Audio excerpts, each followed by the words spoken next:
Imagine going to the grocery store. Every week you buy the same things: milk, bread, eggs, meat. But you start to notice that with each passing week, your cart feels a little lighter, while your wallet feels much emptier. Prices are climbing so fast you can literally feel your savings melting away.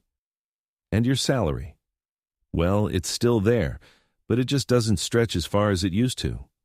This is exactly what happened to millions of people in the 1970s. It was an era economists call the Great Inflation, a decade when money lost its value and the solid financial ground everyone was used to just vanished from under their feet. How did it happen? How did the world's wealthiest country find itself in a situation where prices were rising 10, 12, even 14% a year? And most importantly, what lessons can we learn from that story today? That's exactly what we're going to talk about. But let's start by debunking a very popular myth. Many people think the inflation of the 70s started with the 1973 oil embargo when Arab countries decided to restrict oil production. Gasoline prices skyrocketed, lines at gas stations stretched for miles. It was, without a doubt, a massive shock. But the roots of the problem go much deeper. To understand the core issue, let's go back to the late 1960s. President Lyndon B. Johnson is fighting an expensive war in Vietnam while simultaneously launching massive social programs called the Great Society. Government spending is enormous. How did the government pay for it all? It simply printed more money. Imagine you're cooking a soup. To feed more people, you add more water to the pot, there's more soup, but it becomes less hearty, it loses its flavor. The same thing happened to the dollar. There was more of it, but its value began to fall. A concrete example. Look at the automotive industry. In 1965, a new Ford Mustang cost about $2,500. By 1970, even before the oil crisis, its price had already risen to $3,200. Money was gradually starting to lose its power. The 1973 oil shock wasn't the cause, but rather the match thrown into a puddle of gasoline that was already there. It sharply accelerated a process that was already well underway. The takeaway from this first part is simple. Inflation rarely comes out of nowhere. It's preceded by years of the government living beyond its means, spending more than it collects, and running the printing press to plug budget holes. That's what happened in the 70s. But what happened next? Well, next came the most interesting and painful part of the story, the fight against inflation, which only poured fuel on the fire. So, inflation is picking up speed. People are panicking. Labor unions demand higher wages to keep up with prices. Companies, in turn, build those raises into the prices of their goods. A vicious cycle emerges, one economists call the wage price spiral. You'd think the government and the central bank's job would be to break this spiral. But in the 70s, they did exactly the opposite. If you're finding these videos interesting, be sure to subscribe to the channel.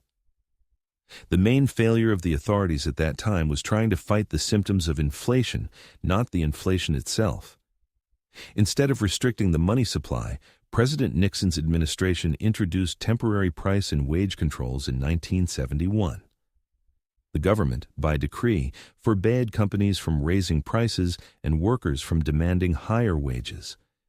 It looked like a decisive measure, but in reality, it was like trying to stop a steam train by grabbing its smokestack. A concrete example, look at the gasoline market.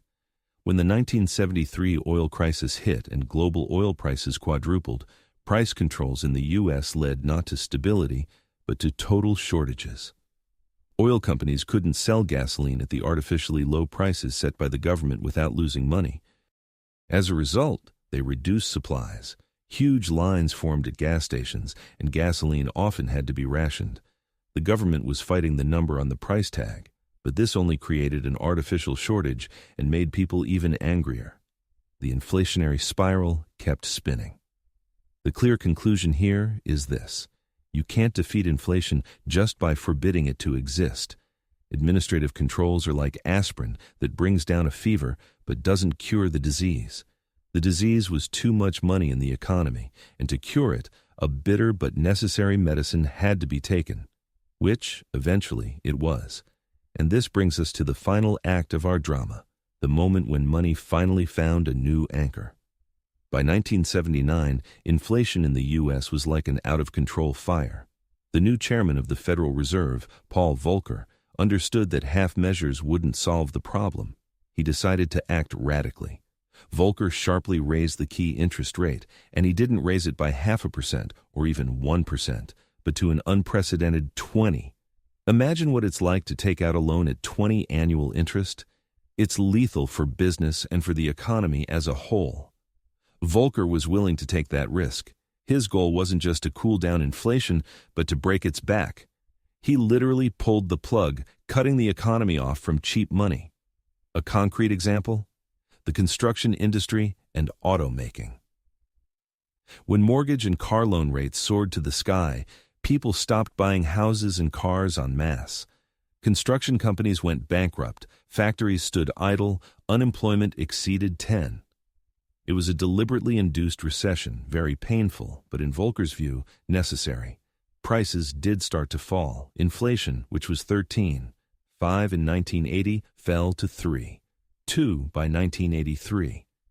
The takeaway from this decisive part is this: to defeat real inflation, you need not just courage, but a willingness to pay a high short-term price for long-term stability.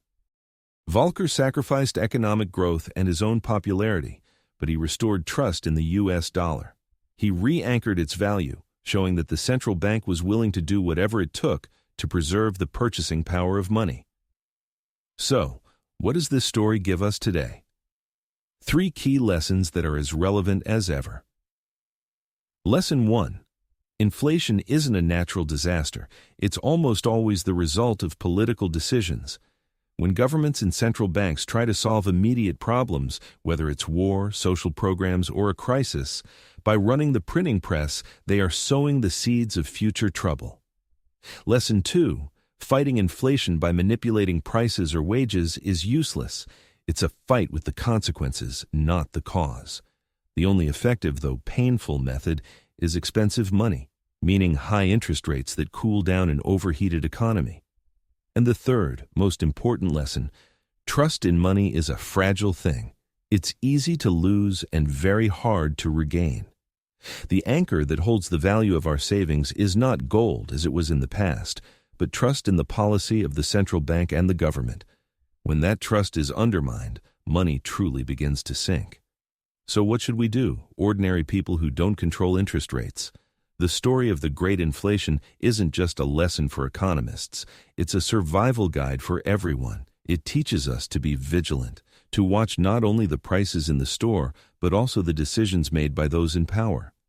To understand that short-term handouts and cheap credit today could lead to sharp price increases tomorrow.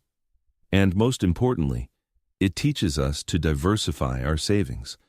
Don't keep all your eggs in one basket, especially if that basket is cash that can lose its value. Invest in your knowledge in reliable assets in your own business. The story of the 1970s ended with a victory over inflation, but at the cost of a harsh economic crisis. Our task is to prevent such stories from repeating themselves.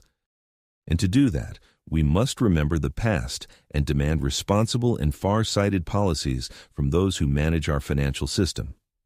Because the price of their mistakes is the price of our well-being. Thanks for watching. What lessons from that era do you find most important for you personally?